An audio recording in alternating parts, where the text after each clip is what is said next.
When you're working on a real-world problem involving data, you're often constructing a narrative around the analysis that you're doing. You'll work on one side of the problem to bring yourself closer to the analysis that you want to do later, and perhaps you're exploring many different directions or lines of thought as you're doing your analysis. And so you'd like to be able to combine prose and documentation with code. Well, that's what Jupyter Notebooks allow you to do in a really fantastic way. A Jupyter Notebook is a different kind of file than a Python file. It's its own special kind of file that allows us to combine text, documentation, and code, and to work in what feels like a mix between a stored program and the terminal's read, evaluate, print loop that we've seen when we're programming interactively. This Jupyter Notebook will live kind of in the middle and is awesome for data analysis. Data scientists use Jupyter Notebooks all the time in the real world. We're going to look at how Jupyter Notebooks work specifically in VS Code. And you might be wondering, well, why is it spelled funny? And you'll notice this PY is an homage to the fact that it was made for the Python ecosystem. In recent years, other programming languages have been made accessible in the Jupyter Notebook ecosystem, but Python is certainly the de facto. So we're going to be focused on that. In VS Code, there are extensions that you've probably installed. And if you haven't installed the Python extension, you should go ahead and definitely do that. It's a great extension when you're working with Python programs. Additionally, if you read the documentation for this extension, it tells you that this gives you a feature-rich experience for working with Jupyter Notebooks as well. So by default, a Jupyter Notebook file VS Code can't work with in a meaningful way, but you add the Python extension, and it in turn will automatically add for you the Jupyter extension, and then you'll have support for this. Right? So I'm going to go ahead and set up a new file that's a Jupyter Notebook file. So these files end in a special extension, IPyNB. So maybe I'll name this demo notebook.ipynb. Right? And you'll notice the first time a Jupyter Notebook starts up, it's going to have a different editor. You may be prompted in the lower corner of your screen for installing additional things that in Python that Jupyter Notebooks need. And I would encourage you to go ahead and accept those packages that might need to be installed, but hopefully it started up. So let's just talk a little bit about what's going on this screen. First, you'll notice there are some controls up here, and we'll talk about what these mean in due time. Next, you'll notice that this isn't quite like the editor that you're used to. What this is a cell. And we'll see that in Jupyter Notebooks, they're made up of many cells. We can have two kinds of cells, one for text and one for code. Right? We'll come back to this. Something you should see is over here, the exact text that's on your machine and your VS Code may be a little bit different, but we do want to see this green connection. This is indicating that VS Code was able to successfully start a Jupyter kernel. And that's a funny term, so let me go ahead and get this out of the way and tell you what we're meaning here. So the kernel of a Jupyter Notebook is what we think of as the running state of the program. So just like when we have a terminal open and we are running Python in the terminal, as we are declaring variables and adding functions and things like that, we're changing the state of the running program. And you can think of that very much like the kernel. So behind the scenes, when we see this green connection, what that means is there's a program that's running in the background. And when we evaluate these cells, which we'll see how to do in just a moment, we're modifying the state of that program or the memory of that program. Right? If you see a version of Python that's not 3.91, one of the things that you can do is actually click on that, and you'll be given some options of the other versions of Python on your machine to be able to use. You are encouraged to use the latest version of Python. These buttons will make more sense once we've talked a little bit about these cells and what it means to evaluate a cell. So let's go ahead and set up our first cell and do something that we haven't been able to do in a Python program before. We're going to add some documentation that is displayed as rich text when we're done editing it. So I'm going to use a format called Markdown, and the hashtag in Markdown means heading. So this is going to be a heading, and the heading is my first notebook.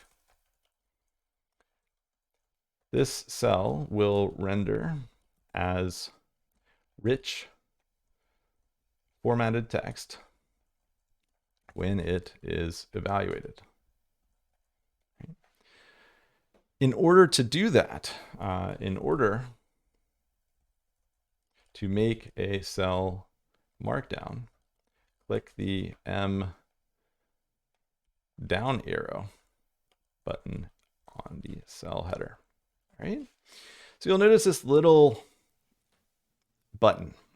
And if you hover over it, you should see a tooltip that says change to Markdown. So if you click that, not much has happened, but you'll notice that the formatting went away. So it looks like this is all just text. And this will render as rich text when your cursor leaves the cell. Right? So I click out of that cell and boom, we've got formatted text. Notice this header became bold and much larger. This rich formatted text became italicized. And the reason for that is because we surrounded it in underscores. We can have subheadings and other formats. So this is what we call Markdown. And Markdown is a plain text formatting syntax for writing documentation. That's very popular, not just in Jupyter notebooks, but all over tools that you might use. You can use Markdown styles in Slack and Discord, on GitHub where you store your code. If you're leaving comments in GitHub, those are in Markdown. It's really all over the place. And so just to give you a quick overview of some of the other things that you can do, you can have bulleted lists.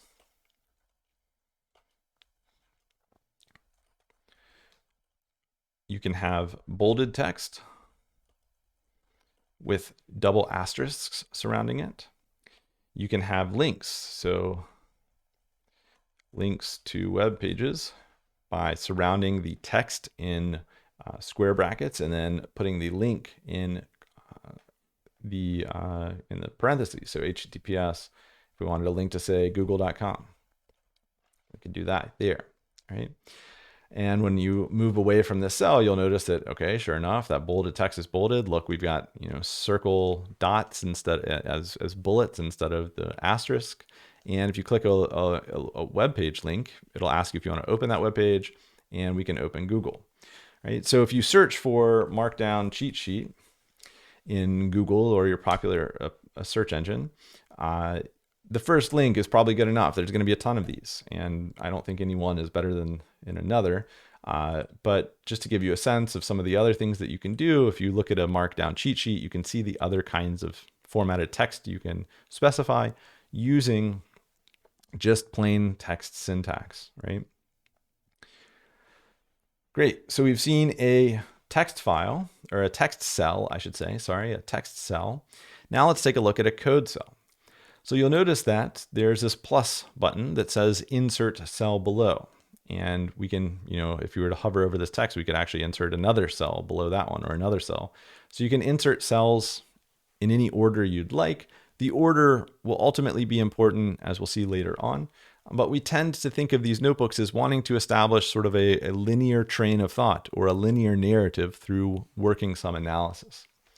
If you accidentally add some cells that you want to get rid of, there is a trash can icon that will allow you to remove cells. Right? So it's no problem to remove cells and to add them back.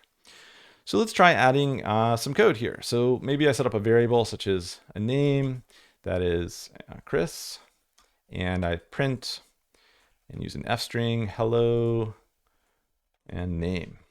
Right?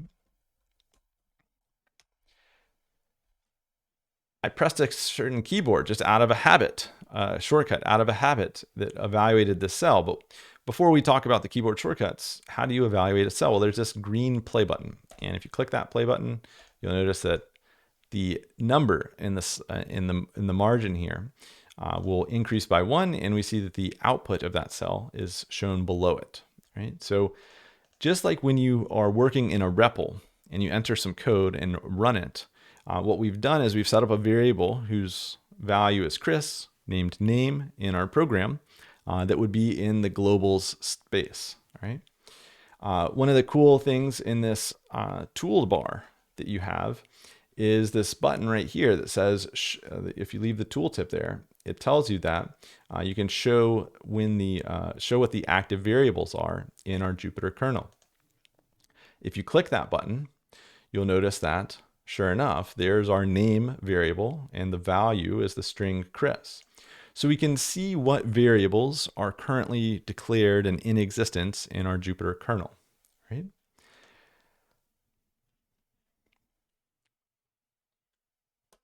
The next thing I want to mention are these keyboard shortcuts, and then we'll talk about some of the mechanics of working with a Jupyter notebook. So let's add another Markdown cell. So I'm going to change this cell to Markdown. I should mention that to change a Markdown cell back to code, you just click the curly braces, and this is how you can jump back and forth between the two different kinds of cells.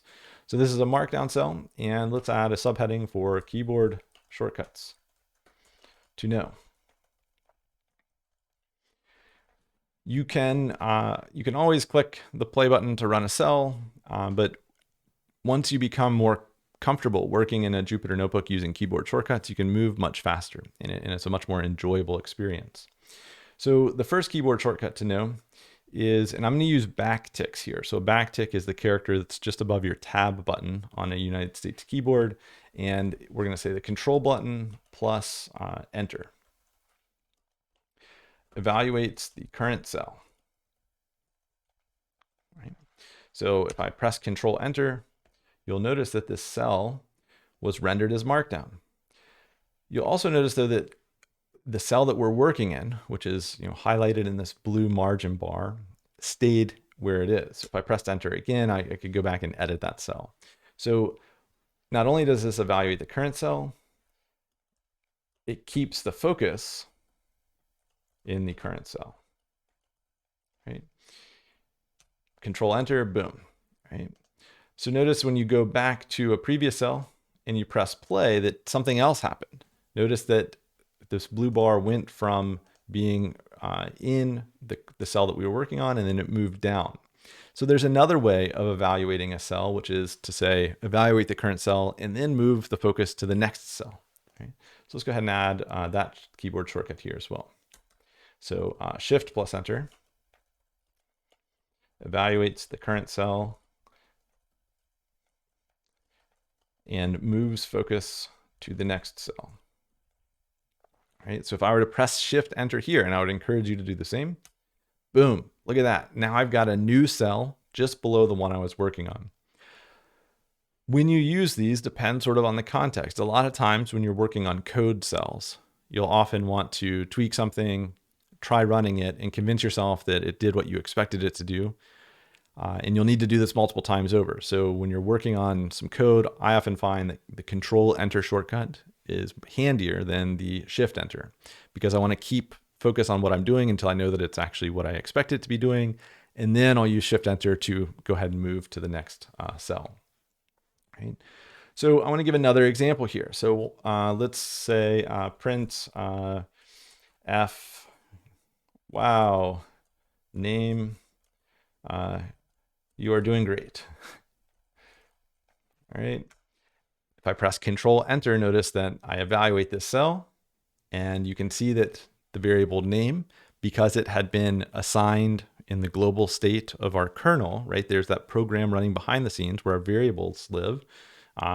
We print that name out as part of the string that's evaluated, and boom, there it is. So we're all good, all right? So as you can start to see, we can combine text and code to build a narrative. And as we're doing data analysis, this is a very common thing. Scientists use this to sort of talk through their line of thinking before pulling in some data and then analyzing it and then talking about, well, we found this and that, let's go explore it a little bit further in a different direction, and so on. There are a few things I want to mention about sort of the logistics of what it means to run a Jupyter notebook in VS Code. As I mentioned, it's very different from working with just a plain Python file, right? So first you'll notice that this file I've changed it and I haven't saved it. So I've been working in this program, I've been editing it, and as soon as I save it, I can come back to it later. It's on my file system, right? when you close a Jupyter notebook, the kernel is going to close with it, right? So let's just demonstrate that. So I close this notebook and I go back and I open it back up, right? When you go and view the variables, so when I open a kernel back up, this isn't running the program yet. I have none of this has been evaluated. This feels kind of confusing because, wow, doesn't it look like the evaluation of this is there and the evaluation of this is there, and this was the 8th time we evaluated a cell. I should mention that the reason why the numbers count up each time you evaluate a cell that's code is because there's some advanced ways of using Jupyter notebooks where you can refer back to results in previous cells that I honestly haven't found very useful or easy to follow along with. So I'm ignoring that here.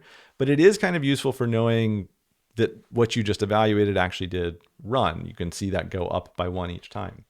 But the point is, we open this back up, and this is one of the things that's kind of confusing and takes a moment to get used to with working in notebooks. None of this code has written in this new kernel that we just started. So when you close a Jupyter Notebook file and you reopen it, you're starting up a new kernel. And when you view the variables, it says no variables are defined, right? And you're thinking, well, here's this cell, but we haven't evaluated the cell in the current kernel, right? Where this gets confusing is you say, okay, you come back to a problem after you've been working on it and you want to jump back to where you left off. So if I were to try evaluating this cell, notice that it says name is not defined. And you're thinking, well, what gives? Like I defined it earlier. So this is what I think took me the longest thing to appreciate in sort of the mental jump between working in a regular Python file and a Jupyter notebook is you have control over the order in which all of the cells in your program evaluate, right? So when you reopen a file, typically what you'll want to do is put your cursor in the first cell, and you'll notice another button in this heading that says run the current cell and everything below it, right? So if I press that button, boom, now this is working. And now if I were to look at the variables that are in my associated with my kernel, there's name, everything's fine, all right? So when you open a file and you want to get back to work, one of the first things I would encourage you to do, because it will avoid some confusion and some errors that are going to be unexpected, is to go ahead and just rerun the whole file and then scroll through and make sure that you don't see any errors unexpectedly, all right? If you're in a cell, and actually, let me talk about one other button here. You can stop your Jupyter kernel without closing your file or restart it. And sometimes when you change significant parts about your program, like you've decided you're going to use a bunch of different variable names. Like for example, if I were to change this variable name to say user and say hello user and evaluate this cell by pressing Control Enter. Hello, Chris. Okay. And let's say I change this user name to khaki. Right? Hello, khaki. So this user variable has been associated in my kernel with the name khaki, but I didn't update this down here. Well, now if I go and I rerun this, notice it still says Chris. And this is where things can also be kind of confusing, right? Notice now we have a variable that's named name and one that's named user. This is because earlier in this kernel, we evaluated this cell where this name variable was set up, and that kernel is still running, right? If I were to restart this kernel, with this green back arrow, and look at my variables, you'll see that, okay, well, we just started again. We're clean slate. We haven't evaluated any of our cells yet.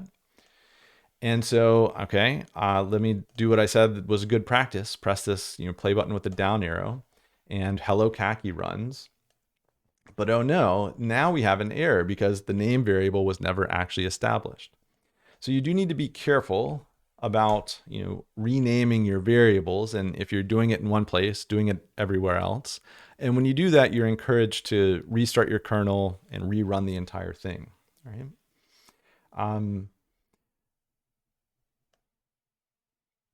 We'll see that there are some other features of Jupyter Notebooks. When we start using graphing and charting libraries, we'll be able to have those charts show up as results. The last note I want to make about that's common in a Jupyter Notebook, and it feels very similar to the REPL. Let's add one more Markdown cell. Here is the last expression of a cell is printed by default. So what do I mean by this? Well, as you know, in a stored program, typically if you want a value to show up as output in your terminal, you have to print it. So for example, print hello, right? So if I evaluate the cell, boom, there's hello. Well, in a Jupyter Notebook cell, there's this convention that says, hey, if you have an expression, so here I just have a string literal expression, and you evaluate that cell, that whatever the string representation of the last cell that you evaluated is, that will be printed out for you automatically, right? This doesn't work with multiple expressions, so I could have a second expression here, and notice that it's only the last one of a cell that will automatically be printed out on your behalf. So why might you use this? Well, you might do something like, say, set up a variable, such as, some result is a float that is 3.14 times 10, right? And if you just set up a variable like this and you evaluate it, well, this is a statement, right? An assignment statement. So this isn't an expression. There is an expression that's a part of this arithmetic expression, but this is a statement. And so if we wanted to just use a variable name on its own, we could see that it will evaluate just the same as if we had printed it, right? So this is also a common convention you'll see when you're working with Jupyter Notebooks, this idea that you can just have an expression as a part of, or as the very last line of a cell. And when you evaluate that cell, that expression will be what is displayed below the cell. Oftentimes though, you want multiple things to be printed. So having multiple lines is totally fine if you have multiple print statements. So multiple print statements.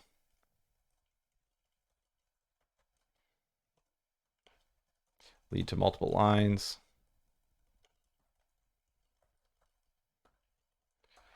And there's nothing that forces you to use this convention. If you would prefer to just print whatever expression you wanted explicitly, that's actually probably a good practice when you're just getting started. But know that once you become comfortable with notebooks, people who are professionals would probably just allow the last expression to be evaluated, and that's a common convention. All right, so this is a quick overview to the fundamentals of working with a Jupyter Notebook in VS Code. We're going to get some more exposure to how we would actually use this in real world applications with some charting in the next videos ahead. Great work.